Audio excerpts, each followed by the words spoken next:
నమస్తే న్యూస్ ఐబీకు స్వాగతం. నేను ప్రియా. కామారెడ్డి జిల్లాలో ప్రజలకు మరింత చేరువయ్యే లక్ష్యంతో జిల్లా పోలీస్ శాఖ నిర్వహించిన కమ్యూనిటీ కాంటాక్ట్ కార్యక్రమం విజయవంతంగా జరిగింది. జిల్లా ఎస్పీఎం రాజేష్ చంద్ర ఐపీఎస్ ఆధ్వర్యంలో Rajiv Nagar colony double bedroom ఇండ్ల పరిసరాల్లో కార్యక్రమాన్ని నిర్వహించగా సుమారు 120 మంది పోలీస్ అధికారులు సిబ్బంది పాల్గొన్నారు. ఈ సందర్భంగా ఎస్పీ మాట్లాడుతూ పోలీస్ ప్రజల మధ్య విశ్వాసం పెంపొందించడం, నేరాల నివారణలో ప్రజల భాగస్వామ్యాన్ని పెంచడమే ఈ కార్యక్రమం ముఖ్య ఉద్దేశమని తెలిపారు. తనిఖీలో 121 ద్విచక్ర వాహనాలు, 36 ఆటోలు, 2 కార్లు తనిఖీ చేయగా నెంబర్ ప్లేట్లు లేని 11 వాహనాలు గుర్తించారు. అలాగే ఓ తల్వార్, 18 బీరు బాటిళ్లు, 12 మద్యం క్వార్టర్లు స్వాధీనం చేసుకున్నారు. సోషల్ మీడియాలో ఆయుధాలతో ఫోటోలు, వీడియోలు పోస్ట్ చేసిన, గంజాయి లేదా ఇతర చట్ట వ్యతిరేక కార్యకలాపాలకు పాల్పడిన కఠిన చర్యలు తప్పవని ఎస్పీ హెచ్చరించారు. సైబర్ నేరాల విషయంలో ప్రజలు అప్రమత్తంగా ఉండాలి అని, మోసాలకు గురైన వెంటనే 1930 హెల్ప్ లైన్ లేదా సమీప పోలీస్ స్టేషన్ను సంప్రదించాలి అని సూచించారు. అలాగే హెల్మెట్ ధరించడం, డ్రంక్ అండ్ డ్రైవ్, అతివేగం, ట్రిపుల్ రైడింగ్ కు దూరంగా ఉండాలి అని, ప్రతి ఇంటికి సీసీ కెమెరాలు ఏర్పాటు చేసుకోవాలి అని ప్రజలకు విజ్ఞప్తి చేశారు. ఈ కార్యక్రమంలో కామారెడ్డి డీఎస్పీ మధుసూదన్, పట్టణ సిఐ నరహరి మరియు పోలీస్ సిబ్బంది పాల్గొన్నారు. ఈ వీడియో మీకు నచ్చినట్లయితే కనుక లైక్ చేయండి, షేర్ చేయండి. అలాగే న్యూస్ ఐబీ యూట్యూబ్ ఛానల్ను సబ్స్క్రైబ్ చేసి బెల్ ఐకాన్ ప్రెస్ చేసుకోండి. దొంగ బండ్లు ఉండయి అని మా దాంట్లో కూడా తెలిసిపోయింది.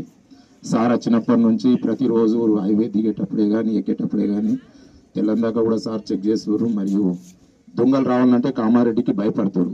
Sir thank you sir. Before మా దగ్గర చాలామంది ఇదైతుండే, ఇప్పుడు పోలీస్ వాళ్ళకు ఎక్కడ ఫోన్ చేసినా కానీ ఇక్కడ మాకు ఎవ్రీడే 2-3 కానిస్టేబుల్ సార్ వస్తారు. వాళ్ళకి పర్సనల్గా ఫోన్ చేసినా కానీ వితిన్ 2 minutesలో వస్తారు సార్.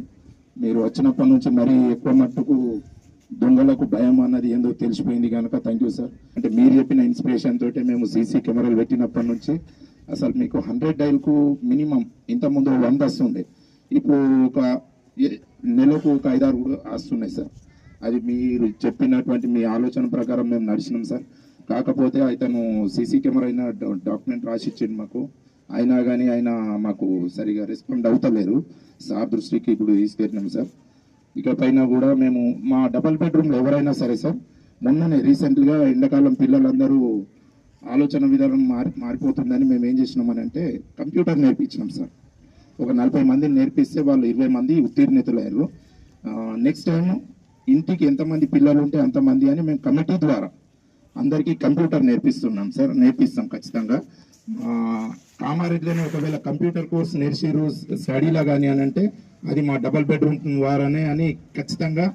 ఇక్కడ కాకపోతే ఎక్కడైనా మీరున్నా కానీ ఏసీలు మాకు ఇంతమంది మాట ఇచ్చారు. ఖచ్చితంగా ఎడ్యుకేషన్ వాళ్ళు మాత్రం ఉంటారు డబల్ బెడ్రూమ్లో అని మీకు మేము చేస్తాం సార్. మరియు ఇక్కడ ఎలాంటి ఇల్లీగల్ యాక్టివిటీస్ ఉన్నా కానీ మేము ప్రతిసారి మేము సార్లకు ఇంటిమేషన్ కూడా ఇస్తున్నాం సార్.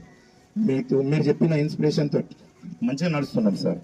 ఇలాగనే పిల్లాడు ఇప్పుడు నేషనల్ 3 సార్లు గోల్డ్ మెడల్, ఇప్పుడు గిన్నెస్ వరల్డ్ రికార్డ్ సార్. ఇప్పుడు ఇంటర్నేషనల్లో కూడా వెళ్ళడానికి ప్రాక్టీస్ నడుస్తుంది సార్ హైదరాబాద్లో.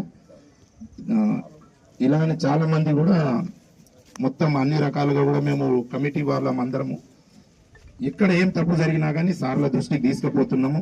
వాళ్ళు మాకు అతి తొందరగా మాకు ఎలాంటి ప్రాబ్లం లేకుండా మన సార్ సిఐ సారే కానీ, అంతకుముందున్న సిఐ సారే కానీ, ఎస్ఐ సార్లు మన వీళ్ళందరూ మాకు పూర్తి సహకారం అందిస్తారు సార్. Thank you sir. మీరు